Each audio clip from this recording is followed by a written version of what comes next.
To teach is to touch lives forever. I believe, though, that to be a teacher is to have your life touched in a way that as each graduating class leaves, it is as if part of you leaves with them. The gap that this class will leave in me is no exception. In fact, it will be the deepest, most profound gap in my 19 years of teaching and working with students. All right, but I promised myself no tears until the end.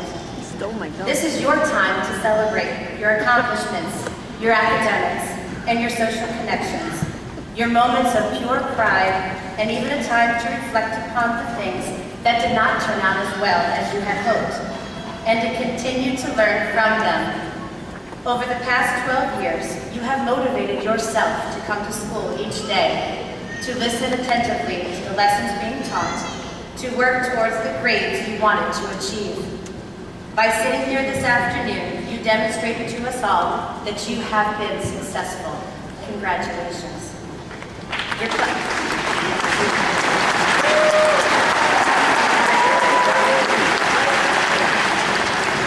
class officers have shared with you some of their fondest memories of the past few years.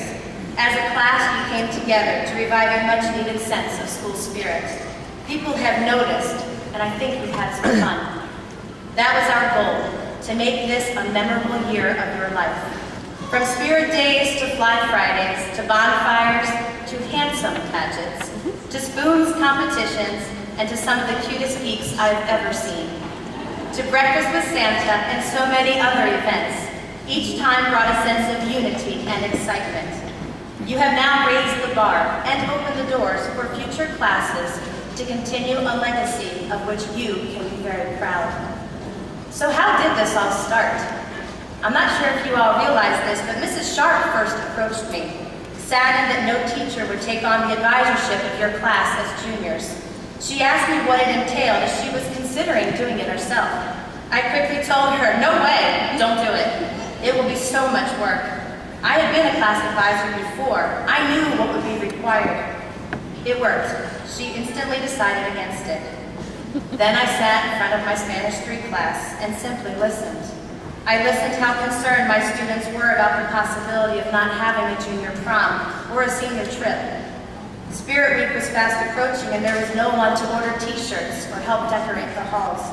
My heart went out to them, but there was simply no way I could do it. My husband and I had just adopted a little girl from Honduras the spring before. Her disabilities required daily therapy treatments. Our oldest was in her senior year of college. Our middle 2 were involved in everything, so we were always on the run. Where could I find the time to add one more thing to my already overflowing schedule? But there has always been a simple life motto that I have chosen to follow. Live well, love much, and laugh often.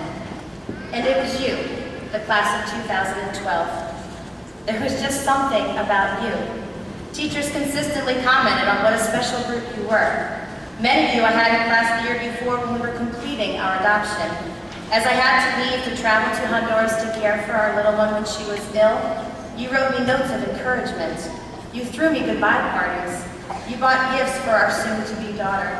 You made the time to make my life important to you and to share that with me. You have always been that way. The laughter is unending with you.